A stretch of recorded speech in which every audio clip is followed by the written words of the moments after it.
I hate the forward pass and think that it should be removed from the game of football. So, and a lot of people ask me about that, and they think that I'm joking because I say things like the forward pass is evil and it's satanic. And obviously, I don't actually believe that the forward pass is satanic. I just do not enjoy the forward pass. I enjoy football when it is strategic. And I find that the forward pass has taken most of the strategy out of the game of football. I am willing to compromise on this and allow the forward pass to be attempted on third and fourth down of 6 yards or longer, or at any point during the second half while either team is trailing by 17 while a team is trailing by 17 points. It will also, you know, it would also prevent things like 28-3 because we could, stop Kyle Shanahan from not running the football.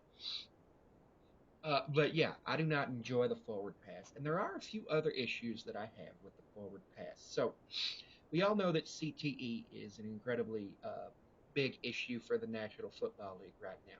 And that's problematic because CTE is essentially caused by repeated hits to the head or the force of the hits to the head combined total. So we know that linemen have a high risk of CTE. And you would think that running backs would actually be the group with the highest risk of CTE, but it's not. It's actually wide receivers, because very frequently wide receivers, even when they don't have contact to the head area from a defender, they go down and have contact to the head and neck area with the ground, which can increase CTE. I've been actually reading about CTE lately, and it's rather interesting to see. Um, and obviously, I know that we're never going to remove the forward pass from football, just like you're never going to be able to remove head contact from football. It's a thing that's going to happen because just of the way the game is, how the way we've had it, and you'll never be able to remove head contact from football because it's such a fast-paced game that it's going to be impossible to completely get it out of the game. You can, penalize it, but you're never going to be able to get it out of the game. Uh, and then if you limit the area where people can hit, you're just going to make it so that people focus on hitting that small area, and that's going to actually cause more injuries to that area. So, like, let's say you limit the area from um, right here, but at where the sternum starts to where the femur ends. If you limit it to that area, you're going to cause a lot of injuries in that area.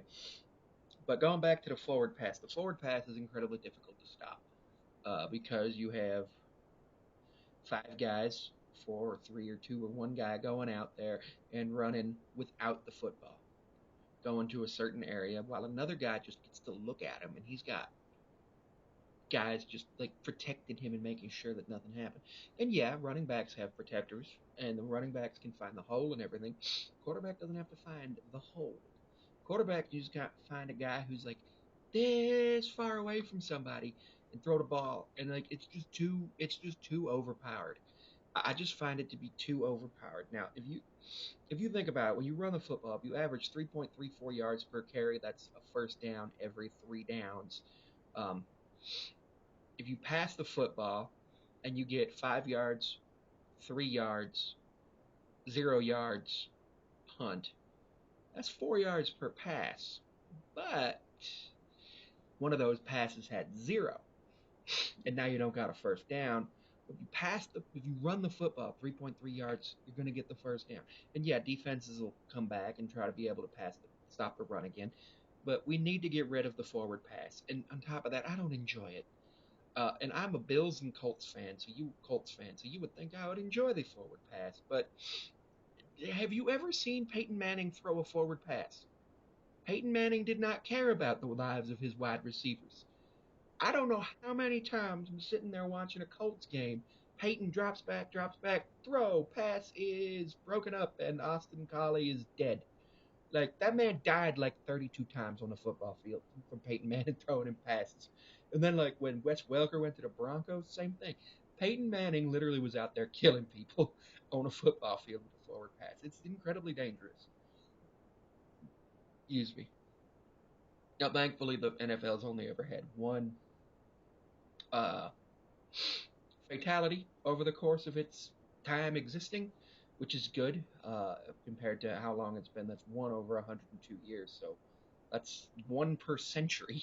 That's actually like better than every other league except Major League Baseball that's had 1 in 3 centuries, 1.5 centuries, which is impressive.